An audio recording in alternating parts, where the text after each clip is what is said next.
they actually stopped institutionalizing people with vision loss in 1976, which I think is disgusting, but I won't go there.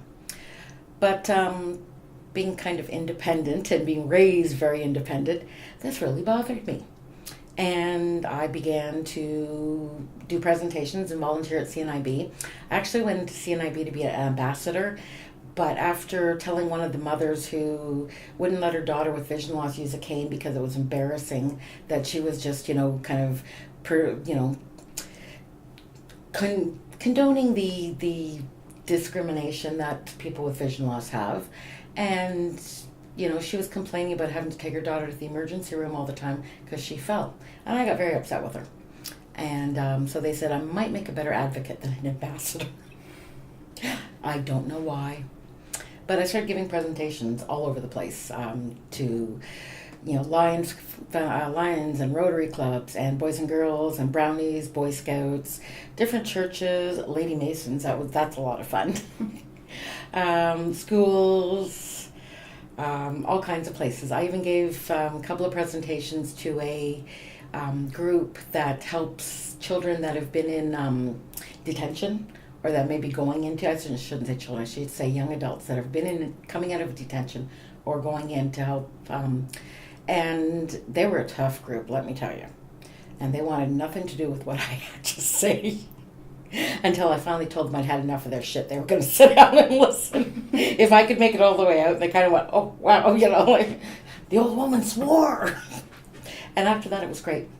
I let them, I put a blindfold on, the ones that wanted to be blindfolded, and gave them a cane and let them try to figure it out. And after that, they kind of went, wow. And I've been called back several times, and only they won't have anybody else but me go to that organization, which makes me feel kind of proud. But I just started, and I was actually making a presentation at Sheridan. My daughter had been in the CYC, Child and Youth Worker program. And one of the girls in her class had said, handicapped people shouldn't go outside. They just get in everybody's way. They should just stay at home. And my daughter got very upset and asked the teacher if she could ask, me in to speak to this. And the teacher, you could tell by the back and forth that she was going to do it, but she was when she could, and she wasn't overly enthused about it. And so I came in, I had 10 minutes to speak. And at the end of 10 minutes, she said, carry on, please. And at the end of 2.5 hours, she said, can you come with me tomorrow to Davis? And so I started doing these presentations to the Child and Youth Worker program and to the Social Service Worker program. And at one of the presentations, there'd been a few other things that were going on in around the time, but I'd applied for a job, and because I didn't have a social service work diploma, I couldn't get it. They couldn't even look at me, even though I was by far the best qualified for it. So in and around that, somebody when I was giving a presentation said, you're really passionate about this. You're a great advocate. Why don't you come to school and get a diploma so you can do something about it instead of just standing there talking about it? And I went, you're right. So I went home that night and I applied. And I went through the social service worker program, and I realized that, there's a lot of room for change.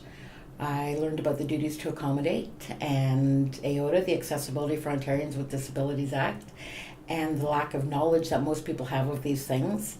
It took me 5 weeks to get onto Slate, and it was just a matter of hitting a couple of buttons and changing it. So I ended up working with the Slate people to make it accessible, and got it so that the PowerPoints, which are not accessible to a person with a screen reader, can be easily converted into a text document. And it's, show as page, display as page, turns it into a text document. I learned how to convert the different programs into, or different formats into things that I could use. I pointed out what was the easiest and the most accessible. I worked with the Desire to Learn people when they brought in their new accessible platform, and I went, because I'd been testing it, and I went, no, it's really not. And I put my computer on it, this is what I have to go through. And everybody went, wow, no.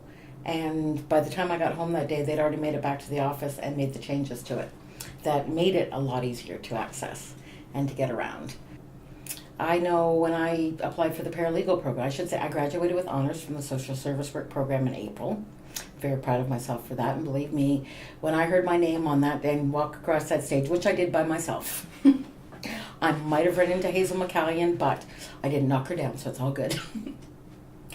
But it was one of the proudest moments of my life was as I'm going across the stage.